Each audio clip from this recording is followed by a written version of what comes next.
You no longer draw me in because of your fat stomach.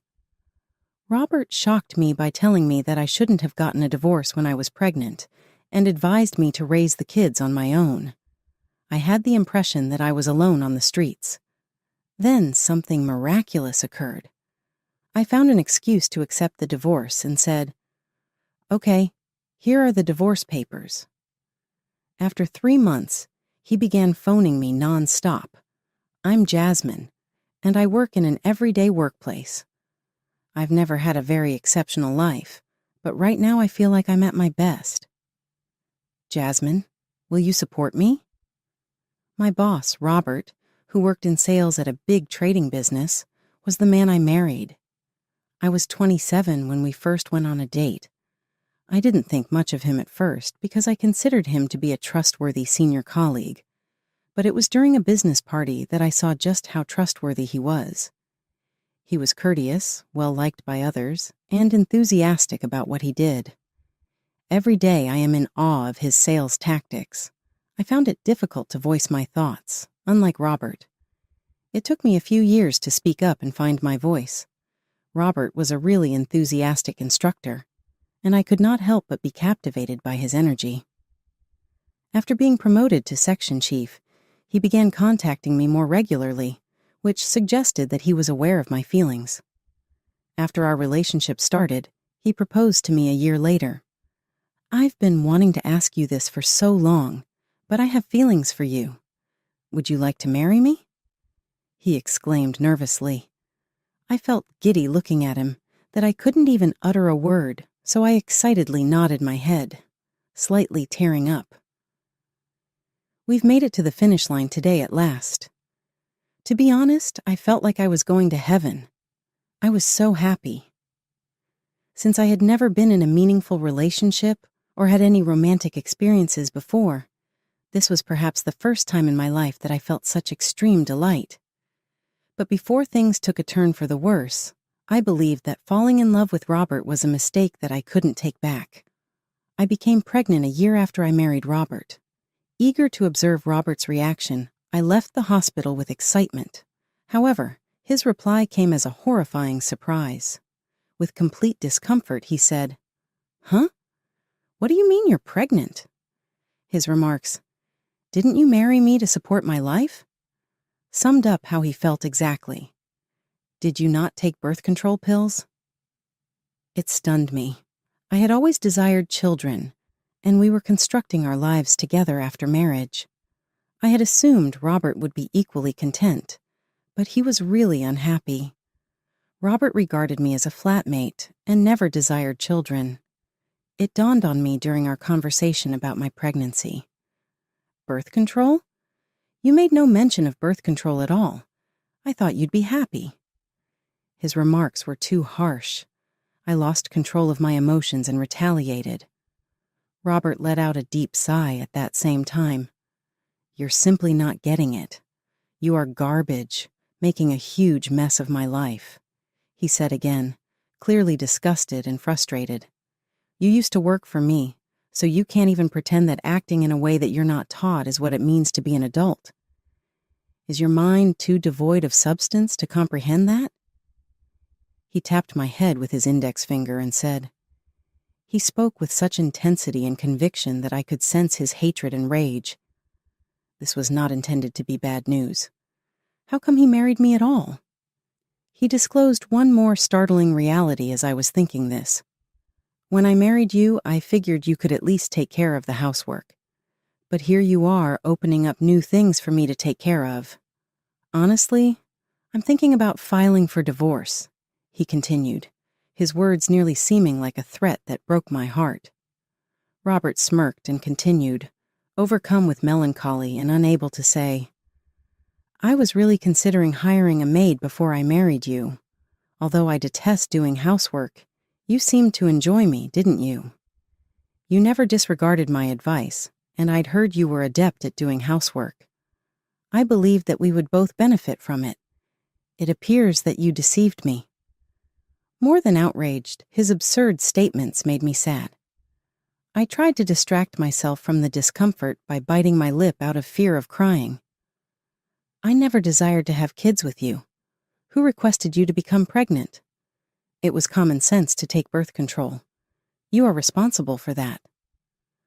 And I regret marrying him with all of my heart. He eventually insisted that I get an abortion, of course. But I immediately refused. I had no option but to follow his instructions until I could figure out how to sustain myself. With my head down to the floor, I pleaded with him for the sake of our kid. I stuck by his side as a consequence, but just as a flatmate. I was only his spouse in the name. As a condition of not being a couple, I was permitted to give birth to the kid. I'll pay, but I won't give the child any care at all. You're on your own with it. His words pierced my heart, as if he were placing the burden of caring for a pet on me. When I married him, I resigned from my work at his request.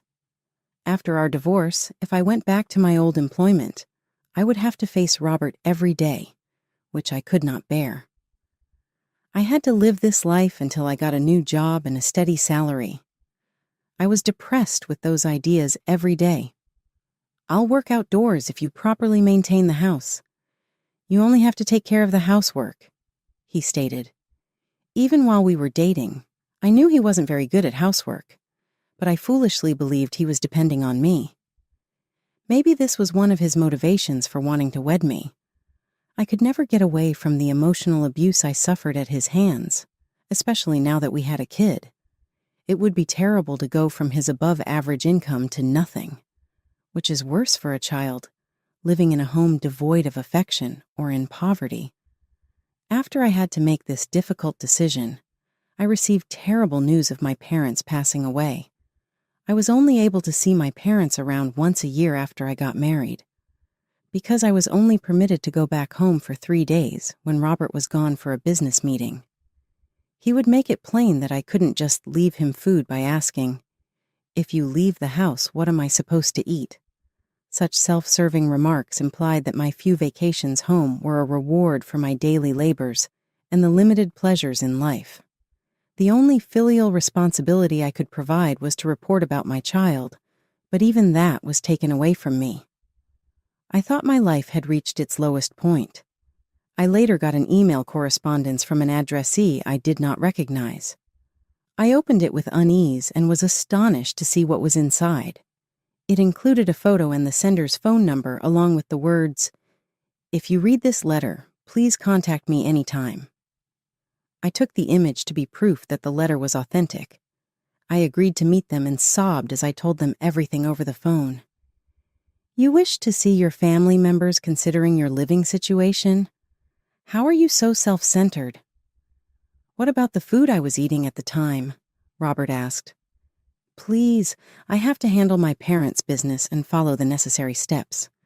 Not even that I've told them enough about our child. They want to see me just once, please. I can't afford to pay for your outings.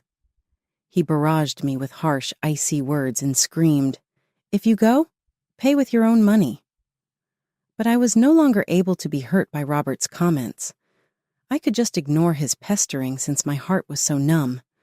But Robert, who was normally so stern, seemed to suddenly get brighter, as though he had a thought. Hold on, I just realized I had to go on a business trip. You can spend around 3 days at home. Just be sure to return before I do. This was out of the ordinary. Robert never gave me this much leeway. Later on, it would become evident why this unusual forbearance was being extended. I went back to my hometown and met the letter's sender with Robert's consent. On my mother's side, it was my maternal grandparents. My grandma was Japanese, and my grandfather was American. Having grown up in America, my mother traveled to Japan for her undergraduate studies because she was fascinated by Japanese culture. It was there that she and my father were married. Their marriage was not, however, widely acknowledged. My folks opposed the marriage and fervently wanted her to remain in America. The couple fled together and were unable to travel to Japan until they received the tragic news of their deaths. Since we had already forgiven them a long time ago, we were unsure of how to deal with them. I truly feel bad for being such an obstinate fool. I would have been happy for them to be married if I had known that this would happen. When my grandparents' acquaintance informed them of their passing, they were devastated and regretted it. They held themselves responsible for my parents' demise. It seems that the same person had informed them about me, their grandson, while I was engrossed in these thoughts. They had heard that I was pregnant and were concerned about my well-being. Given what we did to your parents, it may be difficult for you to accept us, but know that we are always on your side. Do not be afraid to seek help if you need it at all. I swear to keep you safe no matter what. Never assume you're alone when things get hard, please. With her gentle words and reassuring warmth, my Grandma Allison stated, "You can always depend on us without hesitation." Their warmth brought back the sense of numbness in my heart after I had fought for so long to preserve the kid within my tummy. My grandparents were shocked to see me crying in this way and politely asked what had occurred. They were angry and gave me something when they found out about my current predicament. "This is not the life you have to live anymore. We'll support you. Would you kindly let us? You just have to worry about yourself and the child. Put money worries aside. Observe self-care."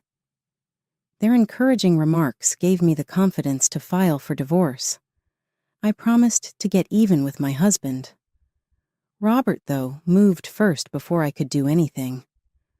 When I got back to our house, Robert was all fired up and held the letter from my grandparents in front of me. "What is this letter?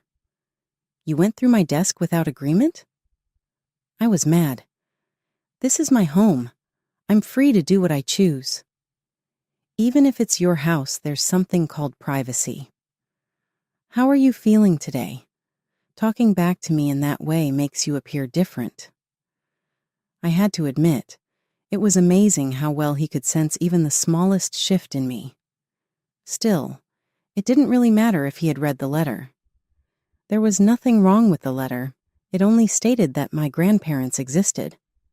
However, Robert suggested a divorce based on that letter. "I think you made up the story in the letter about meeting this elderly man and woman. Did you return to your hometown to go on a date with a man?" "What? You can't possibly mislead me with such stupid deception. I am aware that you have been having fun behind my back by utilizing the internet or some other technique. You're a liar." "Hold on a second. How did you reach that judgment? You are the one who knows best that I don't have time for anything like that." I was unable to understand his ridiculous implication. It was just too much. I had a headache and my stomach hurt. "That's something you've never done before. Do you really believe that a falsehood this blatant can fool me? Never undervalue me." He was not paying any attention. I was uncomfortable with Robert because he was attempting to trap me with an overly dramatic justification. "I'm let down by you. Not that I had high hopes in the first place. What then?" At this stage, one would often show proof of their innocence and demonstrate the ridiculousness of Robert's claims. But my thoughts, as someone considering divorce, were different. I purposefully allowed Robert to go on because I wanted him to say what came next. "Let's part ways. In any case, our marriage was essentially based on shared interests. You've become ugly and overweight. Take care of the children yourself. I no longer desire any interaction with you." He achieved his goal precisely. I gave Robert the divorce documents that he had left behind. "Absolutely. Here are the divorce papers. Sign them, and before you decide otherwise, I'll take them tomorrow." "Why do you have this?" He eyed me. "I will take care of your residence. Finding something like this and cleaning the house are two easy tasks." It was untrue. In all honesty, I had long since seen the divorce papers he had put on his desk as a potential danger.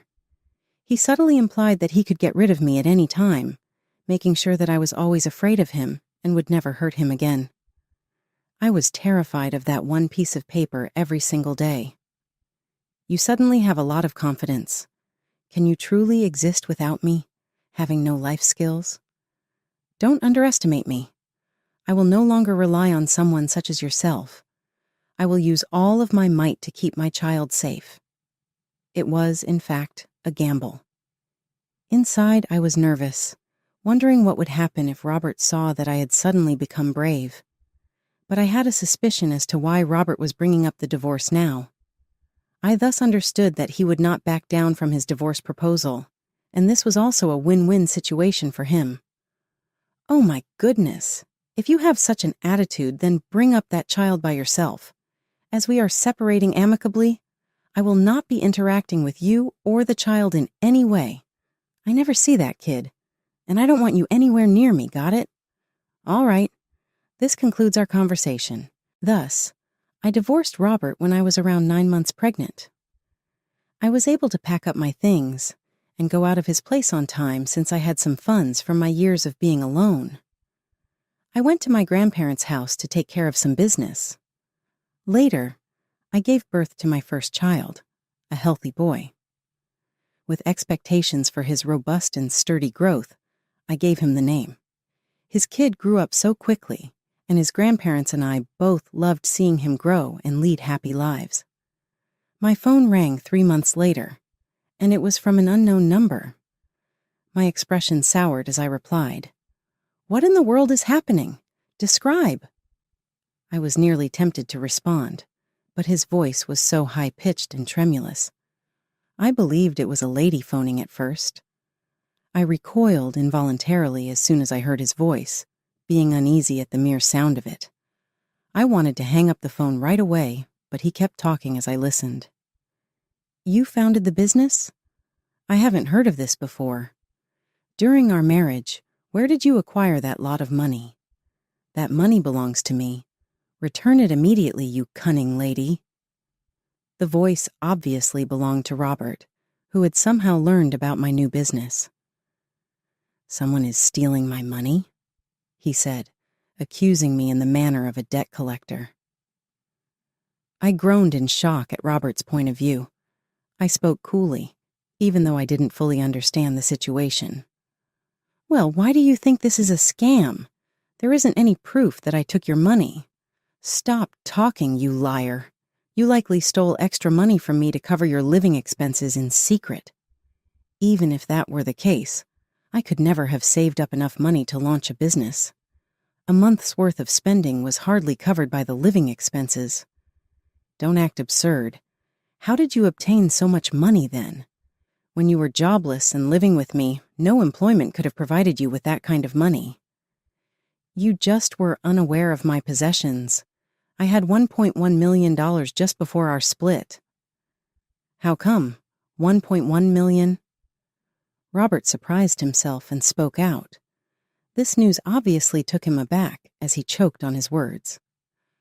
"What is your source of income?" The elderly couple I described are the grandparents of my mother. They are the proprietors of a well-known computer software business worldwide. I met them before our divorce, and they gave me a bank book with the money they had been saving for me. They consistently save money for their prospective grandchild. Robert must have been stunned beyond belief. It was simply calming to see him looking completely stunned. I went ahead and changed the account's name right away, following the divorce. As my grandparents were traveling from a far-off place, I had to move swiftly to make sure everything went as well as possible. Thank goodness, the money was available to me the day they landed in Japan, because the name change was finished that day. I didn't know my grandparents had funds since my parents had told me they had died when I was a little child. When they discovered the money, I assumed they had been duped. They probably didn't say anything because they thought it would help me. My grandparents got in touch with me when my parents passed away, found out about my circumstances, and made the decision to help. As soon as they realized the true reasons for the divorce, they pledged to support me. When Robert discovered the truth, he became enraged. He started making blatantly contradictory statements, even though it was he who had precipitously pushed for the divorce. "I wouldn't have divorced you if I knew this. You have a lot of nerve not to try to comprehend my circumstances." That's because you're terrible at explaining things, I shot back. Is it the reason you and your new wife quarrel all the time? Always putting the blame somewhere else? Robert's desperate response amused me, as he looked at a loss for words. You expect me to miss it? We collaborated. I didn't have to do any research. I now realize the secret. Rest certain, though, that I am very relieved that you will wed the vice president's daughter. I no longer have to deal with you, and there's no chance that we will remarry. Surprised, Robert said, You don't have to be that strict. We had once been in love. Is it not possible for us to make amends? With a chilly reply, I said, What are you talking about? I'm not even trying to understand what you're saying. I want to get back together with you. But who said that? After our divorce, I felt relieved. My grandparents have been incredibly generous to me and my child. I've at last discovered happiness. Give your crap to your wife to handle. I want no contact with you at all. Now that I was emotionally stable again, I thought back to the awful times I spent with Robert, and the repressed rage sprang to the surface. Robert winced as he realized I was no longer fond of him.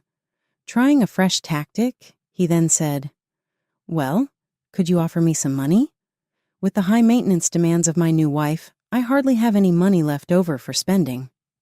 She goes out virtually every night, is demanding, and does not perform housekeeping correctly. I assume you have $1 million? Would you please give me some? Avoid being absurd. I have spent every last dime on you. Give up requesting money for your own convenience, he added. Robert seemed surprised at my answer. I went on. I established my business and purchased a new home with all of the money. I have used up all of my $1.1 million. I apologize, but I am unable to assist you. I expected Robert, knowing his selfish character, to come begging for money as soon as he found out about my predicament. I promptly moved my money into fixed assets as a self-defense measure. To enable single moms to live freely, I established a nursing home with a nursery using the majority of the funds I used to purchase a new home.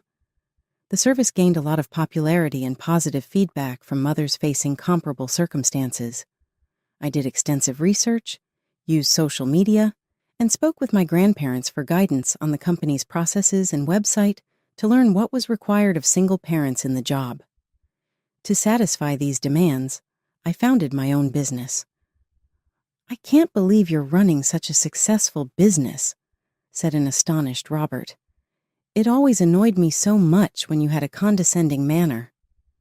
I can now tell you that, while you felt you could do anything and that I was garbage, you were incredibly mistaken, I replied coldly. For the rest of your life, I hope you will regret abandoning me. Your absence won't change anything, I retorted. Jasmine, hold on, please give us another opportunity. I'll bend down, clean your house, do everything you want. Are you kidding? Even if it meant losing you, I would never get back together. Please never come to inform my kid that you are his father. Instead, have a happy life with your current spouse. Robert was still yelling when I immediately cut him off and blocked his number. I updated my phone number as well. My grandparents offered to buy me a bodyguard and set up security cameras at my house out of worry for my safety. I smiled at their defensive posture, even though I felt embarrassed. Robert's relationship with the CEO's daughter did not work out well. He was allegedly controlled and cheated out of his pay, according to reports from former co-workers. His position at work declined as rumors about him proliferated, and he developed a reputation for being unfaithful. He was supposedly living a difficult and restricted life, and was unable to quit since he was the son-in-law of the CEO. Co-workers would make jokes about his situation, and I couldn't help but laugh along with them. I was able to live a calm life at last. With the affection of his great-grandparents, my kid has grown up healthy. As his 9th birthday draws near, I've told him all there is to know about Robert. Every day, his words, "I'll always stay by your side, Mommy,"